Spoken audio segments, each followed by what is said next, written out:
Salut la compagnie. Aujourd'hui épisode sur la Miata, donc MX5, vu que c'est une européenne. Donc j'ai reçu quelques pièces pour la passer au contrôle technique. Donc les pièces qui allaient pas, il y avait les étriers arrière qui étaient complètement grippés sur la caisse. Donc je me suis pas emmerdé à acheter des kits de réflexion, j'ai trouvé des étriers.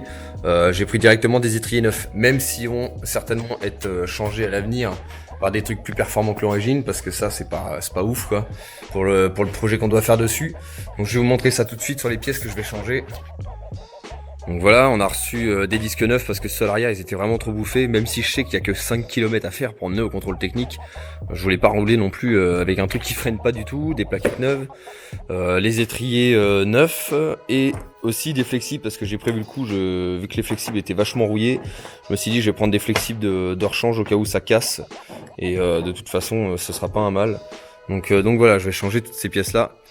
Ça c'est les pièces que dès que je vais être revenu du contrôle technique, je vais tout redémonter de toute façon parce que pour la prépa ça doit virer. Et tout ça en fait je vais les remettre à vendre. Bon bien entendu je vais vendre ça moins cher que le neuf, hein, tant pis. Et donc il y aura ces étriers là qui sont tout neufs à vendre, les plaquettes qui iront avec, les disques, les flexibles, enfin bref tout sera mis en vente. Donc comme je disais ouais c'est vraiment pas en bon état là-dedans, donc je vous laisse constater entre guillemets l'état des étriers. Donc là ils sont vraiment pourris de rouille. Là on a même la flasque du disque qui est mangée par la rouille. Le disque c'est pareil, il est dans un état complètement incroyable. Donc du coup je vais virer tout ça, je vais remettre tout ça neuf pour au moins aller au CT. Oh, les flexibles ça aurait peut-être pu le faire encore, j'ai vu pire. Hop. Et là pareil, hein, de ce côté là, bon là c'est mangé de chez mangé par la rouille. Donc voilà, il y a quand même un peu de taf au niveau des trains roulants. Enfin, ça va pas être trop un problème parce que tout ça, ça va dégager. On va faire ça sur mesure. Donc le problème de la rouille, il va être très vite résolu sur la bagnole. Donc c'est pareil pour ceux qui ont suivi l'histoire un peu sur Insta. J'avais les amortisseurs. En fait, je trouvais que la caisse, elle penchait vachement sur la côté gauche, donc côté conducteur, quand je la posais. Et en fait, c'est tout simplement parce que bon là, ils sont démontés du coup, mais on avait l'amortisseur avant gauche qui était cassé en fait au niveau du ressort. Le ressort était descendu d'un étage, donc ce qui explique qu'elle penchait vachement. Donc j'ai bien fait de m'en rendre compte. De toute façon, je l'aurais vu tôt ou tard. Hein. Et donc du coup, on a commandé des amortisseurs réglables directement, les amortisseurs qui seront définitifs pour le projet. Donc là, ils vont arriver très certainement d'ici 1 ou 2 journées au moment où je filme là. Et on devrait pouvoir installer ça au moins déjà pour aller au contrôle technique en premier temps, et puis au moins on aura les amortisseurs sous la main pour la suite des choses. Donc là je vais déjà commencer par beurrer du WD-40 partout au niveau des vis, des étriers et compagnie pour pouvoir tout virer, parce que ça, si on met pas ça, tu peux être sûr que tout va soit péter ou soit ne pas se desserrer. Donc je vais en mettre vraiment partout pour que ça agisse un peu, laisser ça agir un peu, et puis je vais pouvoir tout virer pour repartir sur du propre, pas non plus me pointer avec une épave au contrôle technique, c'est pas trop mon délire non plus. Déjà que dans l'état que je vais l'emmener là, je suis pas forcément fier de leur emmener une caisse à contrôler comme ça. Et c'est vraiment juste pour faire les papiers et que la caisse soit légale. C'est vraiment ça la priorité absolue avant d'attaquer le vif du sujet sur le projet.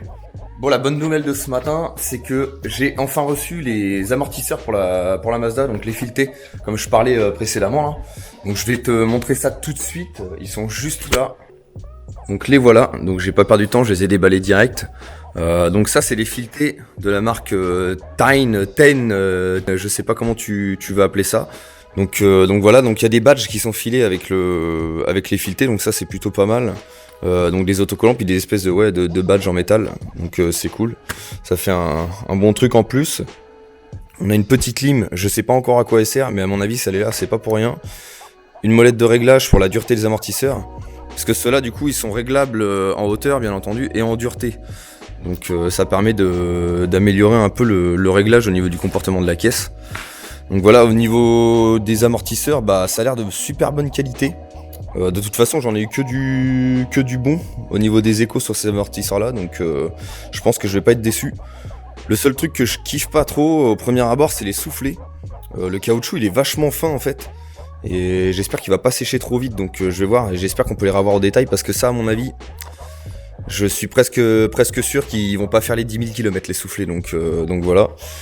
Donc sinon ouais, les amortons ont l'air vraiment de bonne qualité, donc il n'y a plus qu'à voir sur la caisse comment ça va se comporter, mais ça on pourra pas l'essayer vraiment tout de suite, hein. Il va falloir préparer la voiture et tout avant. Là je vais juste les installer sur Tétanos pour pouvoir aller au contrôle technique. Et puis voilà quoi, ça va me permettre déjà de au moins tester les amortisseurs avant. Je vais installer ça tout de suite. Bon, l'avantage aussi, c'est qu'on a une notice qui est vachement bien expliquée. Par exemple, là, ici, vous pouvez lire... 昨晩はずっと戦ってましたけど、全く眠くないです。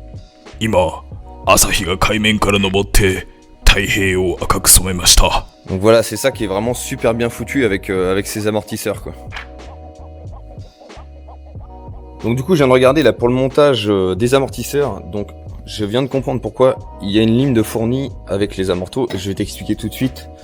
Donc ça, tu vois, c'est une coupelle d'origine pour la MX5. C'est une coupelle morte. Donc en fait ici, tu regardes bien, je vais me servir du jour. T'as un méplat au niveau du trou d'origine des coupelles pour le passage de la tige d'origine d'amortisseur. Et en fait, il faut que tu arrives à adapter ces amortisseurs là sur la coupelle. Sauf que il faut la modifier parce que sinon la tige ne passe pas. Je t'explique tout de suite. Hop, si tu essaies de mettre ton truc, voilà, tu te retrouves embuté en haut. Et en fait, il suffit juste, avec la petite lime qui est fournie, d'enlever le petit méplat que tu vois ici. Et puis ça te permet de passer la coupelle dessus. Donc voilà, ça c'est juste pour le savoir. Si jamais tu veux commander ces amortisseurs là pour ta Miata, au moins tu comprends pourquoi ils te fournissent la petite lime. Je te cache pas que moi je vais pas me faire chier avec la lime, j'ai une fraise spéciale pour faire ces choses là. Donc ça concrètement j'en ai rien à foutre. Donc voilà. Bon donc voilà, j'ai pas perdu de temps, j'ai mis les filetés en place sur la Miata. Donc je te montre ça tout de suite. Donc voilà les beaux filetés tout neufs sur la carcasse ronchée de rouille. Au final je commence à vraiment les kiffer, même de cette couleur là. Malgré que j'aimais pas trop la peinture. Ça fait vraiment mal. Il n'y a plus qu'à essayer ça et puis... Donc là je vais remonter les ailes, le pare-choc, tout ça, parce qu'on a reçu du coup une aile neuve. On a chopé une aile directement chez Mazda, on n'a pas pris de repos. Parce que le problème des repos souvent c'est qu'on se fait chier à ajuster tout ça et je voulais vraiment pas y passer de temps. En plus là elle était 50 € plus chère qu'une aile de repos. Je me suis pas trop cassé la tête, hein. J'ai été directement la prendre chez Mazda. Donc voilà pour les pièces que je vais remonter. Donc là je vais remettre des roues, j'avais des roues de golf qui traînaient avec des pneus, je lui ai mis dessus, ça va suffire largement pour le dépannage que c'est faire. Et puis bah je vais pouvoir faire mes premiers tours de roue avec la voiture, donc je vais essayer ça tout de suite. Bon bah c'est parti, on part au contrôle technique. Donc là bah je vais l'emmener, il y a 5 km de route à faire à peine. Donc on va voir ce que ça donne au contrôle, voir ce que le contrôleur en pense, donc c'est parti, je vous reprends tout de suite dès que je suis arrivé là-bas. Bon, la voilà arrivé. Donc la route s'est bien passée, y a pas de souci, il y a juste un putain de bruit au niveau de l'avant-droit et je pense qu'on a un roulement qui est bien claqué. Donc on va voir ça tout à l'heure.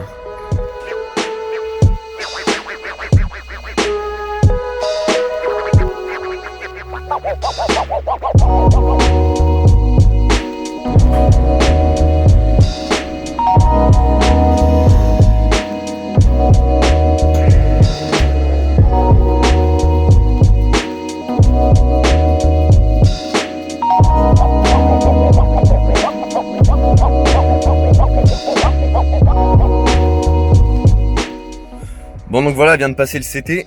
Je vous fais pas de dessin, hein. y a pas mal de trucs qui vont pas. Je vous reprends tout de suite et on fait le débrief dès que je suis revenu à l'atelier.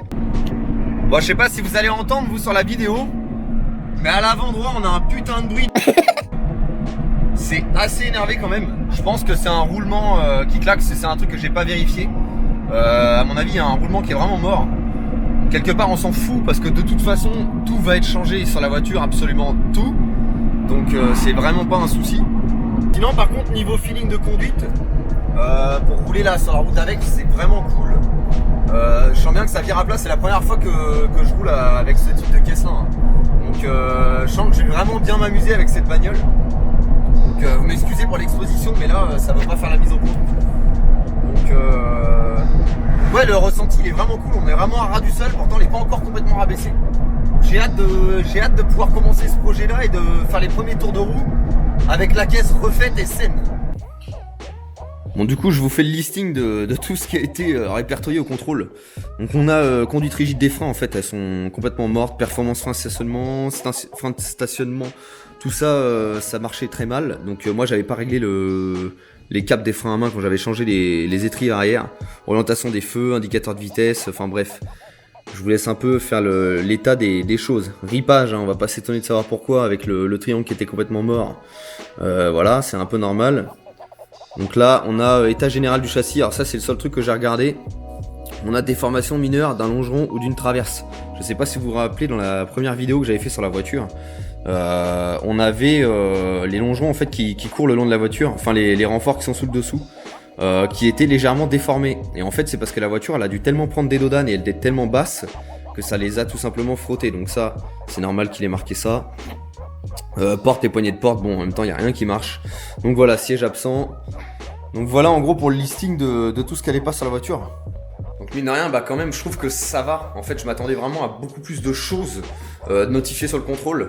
Mais dans l'ensemble, voilà, il n'y a pas tant de soucis que ça. Donc là maintenant je vais directement aller faire la carte grise de la voiture. Donc après, comme ça on va pouvoir réellement attaquer le projet sur la Miata. Bon donc voilà, ça va être la fin de cet épisode là. Donc maintenant que le contrôle technique, tout ça est passé sur la Miata, on va pouvoir attaquer enfin le projet. Donc là au moment où je suis en train de filmer, là on a bien reçu la carte grise, tout ça, tout est en règle concernant la voiture. Donc on va pouvoir vraiment attaquer les choses. On a déjà de la pièce qui sont arrivées, on va vous présenter ça dans le prochain épisode. Le temps que je reçoive un peu plus de pièces pour vous déballer un peu tout ça. Donc histoire que je puisse vous présenter un peu ce qui va être installé sur la caisse.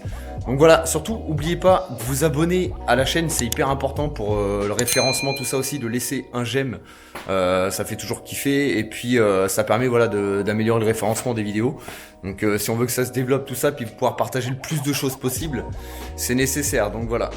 Donc je vous dis à plus pour un prochain épisode sur la Miata. Allez, ciao.